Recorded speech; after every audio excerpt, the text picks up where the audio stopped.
Walang nakakakilala sa ilang Chinong nabigyan umano ng peking birth certificates sa Davao del Sur nang puntahan ng GMA Regional TV sa sinasabing address nila. Suspendido naman ang civil register na pumirma umano sa mga dinoktor na pagkakakilanlan. Nakatutok si Darlene Kai.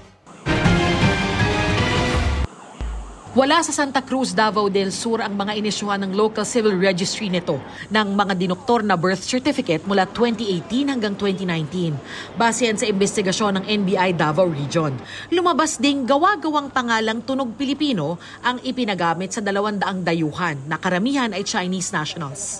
Inaisa-isa natin. Sobrang hirap po kasi ang mga nakalagay dito Filipino name, ang mga may-ari Chinese. Mahirap patunton, mostly in Luzon, not here in Davao. Ang mga kumuha ng dinoktor na birth certificate, iniuugnay sa mga nauna ng nahuling nagtatrabaho sa mga illegal na Pogo Hub. Marami na akong na-encounter na ganito din mga pangyayari sa Pampanga nung na-assign ako. Mostly na mga nahuhuli natin dito sa Davao del Sur ginagawa. Sinuspindi na ng munisipyo ang nag-iisang civil registrar nito na nakapirma sa mga birth certificate. May sarili itong investigasyon pero nakikipagtulungan na rin sa mga otoridad. Inihahanda na rin daw ng NBI ang kasong isasampa laban sa registrar. Pinuntahan din ng GMA Regional TV 1 Mindanao ang ilang barangay na ayon sa NBI ay address ng dalawa sa mga Chinese na binigyan ng dinoktor na birth certificate. Pero di sila kilala ng barangay. Wala po may nakita nga nagpuyo diri, agi-agi lang na sila.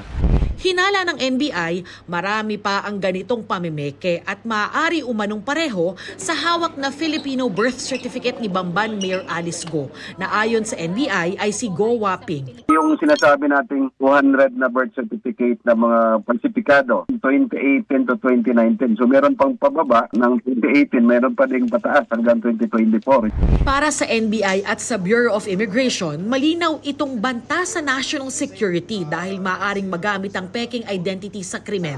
Sang-ayon dyan ng Bureau of Immigration. Nawawala ang foreign national sa purview ng immigration kung siya po ay nagpanggap na Pilipino. Yung mga dokumentong ito ay maaaring magamit sa iba't ibang uri ng panluloko.